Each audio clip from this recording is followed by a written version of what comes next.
厨师发现面点师经常偷肉偷菜，下班带回自己家里去，于是就打算惩戒一下面点师。这位厨师费周哲今天又发现问题了。只见面点师傅仁义偷偷把一捆摘好的韭菜装进了一个绿色的手提塑料袋里边。嘿，哈哈，这家伙挺聪明啊！哦，绿色的袋子装绿色的韭菜，谁都发现不了是吧？哼，我今天非得教训教训你不可。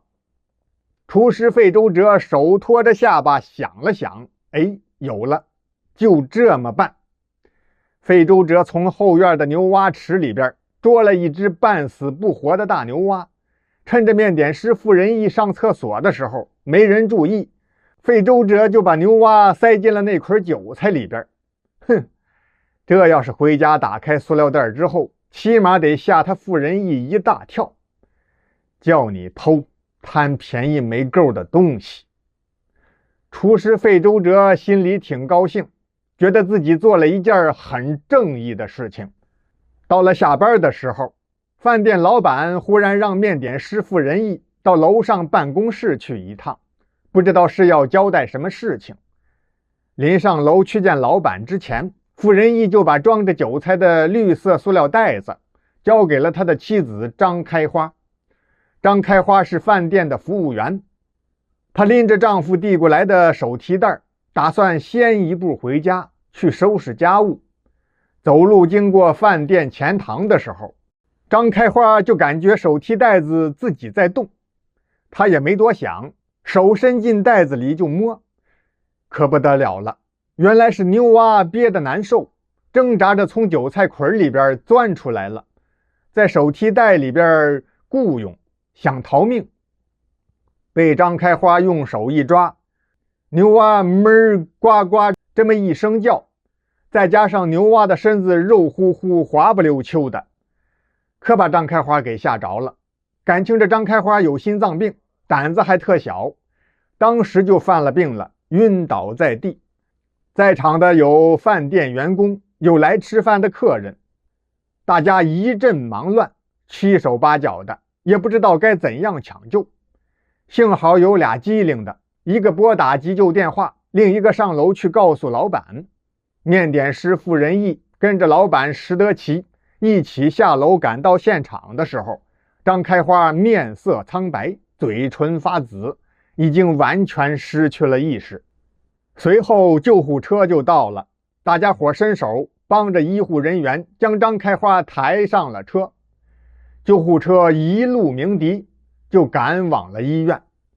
张开花这次犯病比较严重，好不容易医生才把他给抢救过来，不过依然很危险，需要住院观察治疗。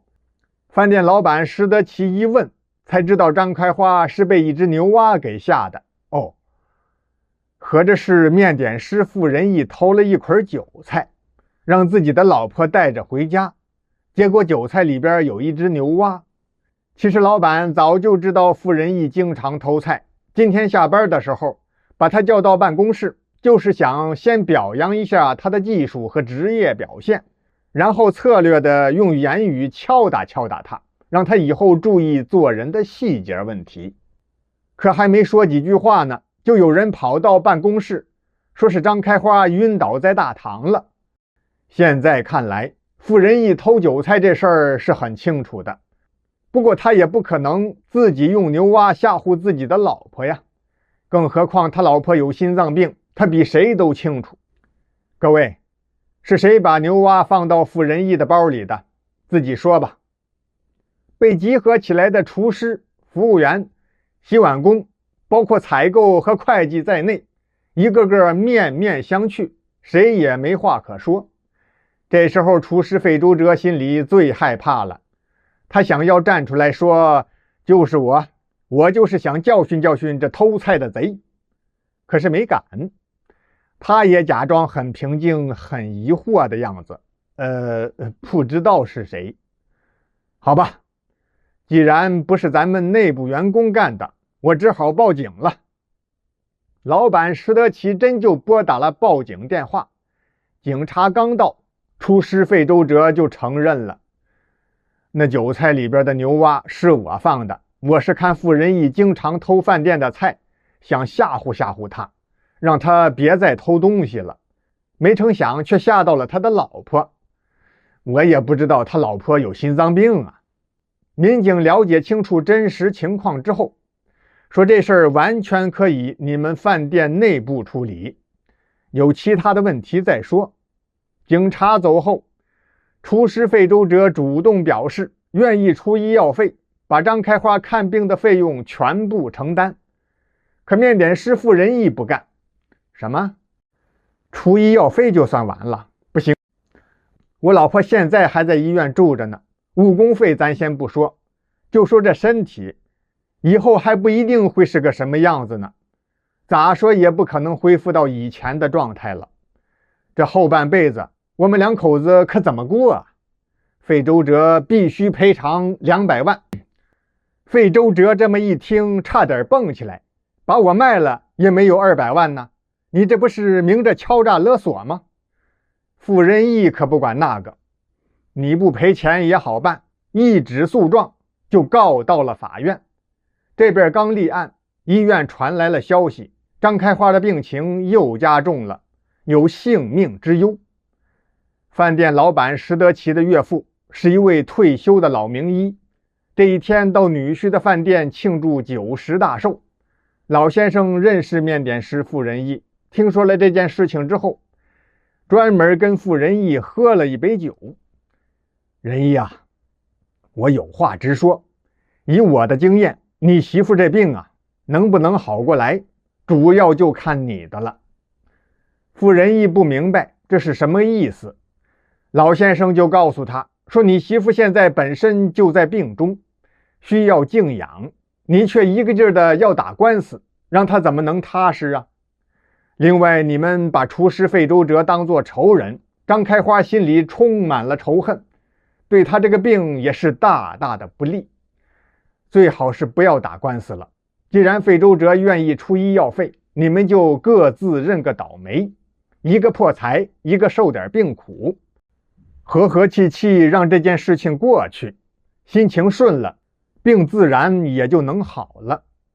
一番良言相劝，面点师傅仁义听进去了，他改变了想法，同意与厨师费周哲协商解决。傅仁义到法院去撤诉，没想到的是，法院不给撤诉。承办这个案子的张法官表情严肃，经过我们调查，这个案子很可能涉及到刑事犯罪，需要进一步调查清楚，有没有人有谋杀的动机。不是你说撤诉就可以随便撤诉的。厨师费周哲听说这个情况之后，可害了怕了。哎呀，不会把我当成杀人犯吧？面点师傅仁义更愁眉苦脸了，因为他的妻子张开花病情越来越严重了，住进了加护病房。饭店老板石德奇这么一看，哎呀，我得出头想想办法，要不然我这技术最好的2位顶梁柱一直这么半死不活的，可真是个麻烦事儿。于是石德奇亲自找到了张法官，说自己可以做担保，我这俩厨师啊，我最了解了，他们谁也不可能干犯法的事情，诉讼费我可以加倍替他们多出，您就同意撤诉吧。就这样，总算是暂时撤了诉。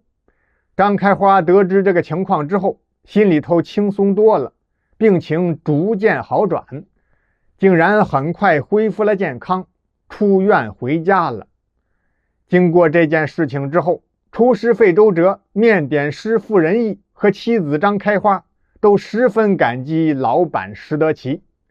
另外，傅仁义和费周哲也算是不打不相识，化敌为友，成了最要好的朋友。尤其是傅仁义，再也不伸3只手贪占小便宜了。